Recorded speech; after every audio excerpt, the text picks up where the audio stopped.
Ассалаумағалейкум, құрметті бауырлар. Есімім Еркебұлан. Данияр. Біз міне Астана қаласы, аппарат президенті. Артымызда тұр, 16-ші кіреберіс. Көріп тұрмын сіздерге. Аппарат президент жаңа қабылдауда болдық. Міне кездесу болды, хат болды, талоны бар, бәрі бар. Хат қып видеоның қасына салып жібереміз болсын. После 1 сентября кірген автокөліктердің мәселесі бойынша айттық, сөйлестік. О жерде жаңа КПМ дейді, канцелярия премьер-министрі Ләззат ханым болды, сояқтың өкілі. Сосын аппарат президентінің өкілі Шыңғыс деген мырза болды.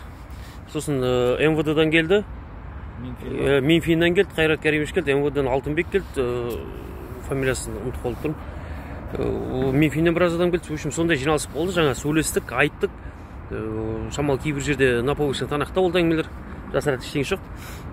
Өйткені халықтың зар мұңын қаттырақ айтуды керек болды кейбір жерде. Енді біз хатты тастадық, айтады, сіздердің сұрақтарыңыз после 1 сентября қарастырылып жатыр дейді. Біз айтамыз да, қарастырылып жатыр деп тек қана бізге айтпаңыздар, официальный лицолар. Халықтың алдына, аптаның аяғына халықтың алдына шығып, официальный сіздерге өздері айтсын, сіздің мәселеңіз қарастырылып жатыр деп. Қашанға дейін қарастырасыңдар, қашан қарастырылып боласыздар деп, соның бәрін халықтың алдына шығып, официальный жаңалықтардан, телевизорден, басқа да әлеуметтік желілерден, видеомен, бұқаралық ақпарат құралдары арқылы айтыңдар деп айттық.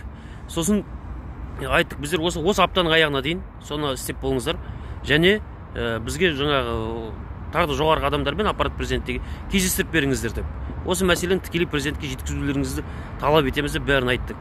Енді өткенде айтқан болатынбыз, мен өзім жеке бір видеом болды, бір апта уақыт береміз деп. Бір апта уақыттар өткені алда қашан, енді аптаның аяғына дейін қазір шығып өздері официально айтсын, қарастырамыз деп. Айтпай ма, біздің де ойластырып болған заттарымыз бар.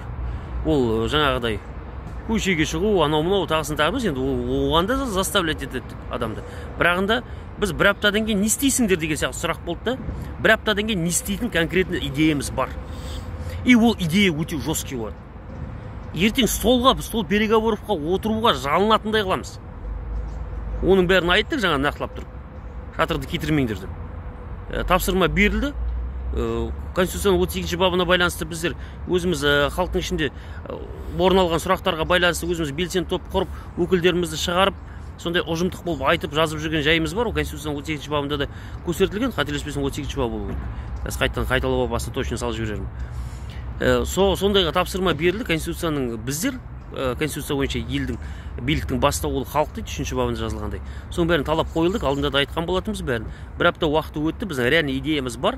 Сол үшін әуелі бірінші алдарынан өтіп алайық деген мақсатпен келдік, айттық, көсерттік, міне осындай жағдай, былай деп бәрін расписать етіп бердік. Ішкі істер министрлігі нақты сандарын айтты, осындай сан бар, реально бұндай проблема бар деп.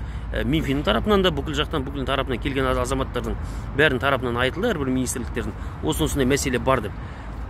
Сосын бұл мәселелердің қаяқтан туындағанын, бүйтіп неге кіргенін, утиль сбордың қандай қымбат екенін, первичка қандай қымбат, сосын таможня чист қандай қымбат, бәрі айтылды. Оның қай елдерде қалай болып жатқан, сіз осы аппарат президенттің кеңсесінде осы мәселелерге де байланысты құзыретті министрліктер өкілдерді жинаңыздар, соларға отырып айтамыз, және для личного пользования деген сияқты ұсынысымыз бар деп, ұсыныс талаптарымыз бар, соның бәрін көтереміз деп жаңа келіп айттық. Бұл видео ескі деп жүрмеңіздер, бүгін 26 шілде 2023 жыл. Астана уақытымен сағат 12 болып қалды, короче. Сол келіп айтылды, бәрі көтерілді. Нақты бағыт-бағдар идея бар. Қазір алдарынан былайша айтқан бір өтіп тұрық, аптаның аяғына дейін официально айтып болыңыздар, қарастырып жатқанда, и просто қарастырып қоймай, жақсы жағынан қарастырып шешіп беріңіздер деген талап. Сосын жігіттер Еркебұлан қайда, Данияр қайда, белсенді топ қайда дейтіндерге біз ешқайда кеткен жоқпыз. Мен қамалғанымен артқа берген жоқпыз. Әлі де жалғастырып жүрміз күресімізді. Әлі де жалғастырамыз. Ойластырған, қойған мақсаттарымыз бар, соған жетпейінше біз тоқтамаймыз. Енді құрметті бауырлар, жаңа Даниярдың сөзіне де қоса кетейік. Қаяққа кетіп қалды, неге тынышталып қалды деп жүрген азаматтарға, және ол тек қана халық арасынан емес, құзырлы органның арасынан да сондай бір қыдығы басылып қалып жүрген жайы бар. Оларға айтатымыз, бұл затишье перед бурем дейді. Орыстарда айтады, затишье перед бурем дейді. Дауылдың алдындағы тыныштық. Осы дауылды тұрғызбау, ол өздеріңіздің интерестеріңіздегі заттар, бұл құзырлы министрліктердің тарапынан айтылып тұрған зат. және аппарат президенттікке бәріне. Дауылды тұрғызбау өздеріңізге интерестеріңізде. Дауыл тұрса жақсы болмайды. Дауылда талай ұшып кетеді. Оның ішінде біліп алыңыздар, халық ұшпайды ол жерде. Сол қойылған талаптардың бәрін дереу түрде орындап болыңыздар. Осы аптаның аяғына жаңа өздеріңіз уәде бердіңіздер. Бірақ ол уәдені күтіп отыратында бізде жағдай жоқ. Ары қарата жұмыстанамыз. Неше түрлі министрліктер бар. Тағы да мына легализация барысында проблема болып жатқан заттар бар. Детально ұйымдастыру жұмыстарымен, организационный работалар жағынан проблема болып жатқан заттар бар, нүктелер.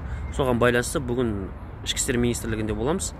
Сол орын алған кішігірім мәселелердің бәрін сол жақта көтеріп, шешім жолдарын табуға атсалысамыз деген ойдамыз. Сол құрметті бауырлар, 26 шілде Астана уақытымен сағат 12 болып қалды примерно, да? Біздер бармыз, ешқайда кеткен жоқпыз. Алдынан бері пландарымызды бәрі ойластырдық, нақты пландар бар, нақты жүйе бар. Егер бір нәрсе болып қалған жағдайда, келісе алмаған жағдайда қолданылатын бүкіл идеямыз бәрі бар. Соны ойластыру үшін шамалы уақыт керек болды. Ойластырып алдық, тынышпыз, аман сау бармыз, тіріміз, іріміз, денсаулығымыз бәрі жақсы.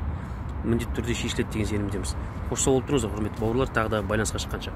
Ассалаумағалейкум. Уағалейкум ассалам, жақсы сау болыңыздар.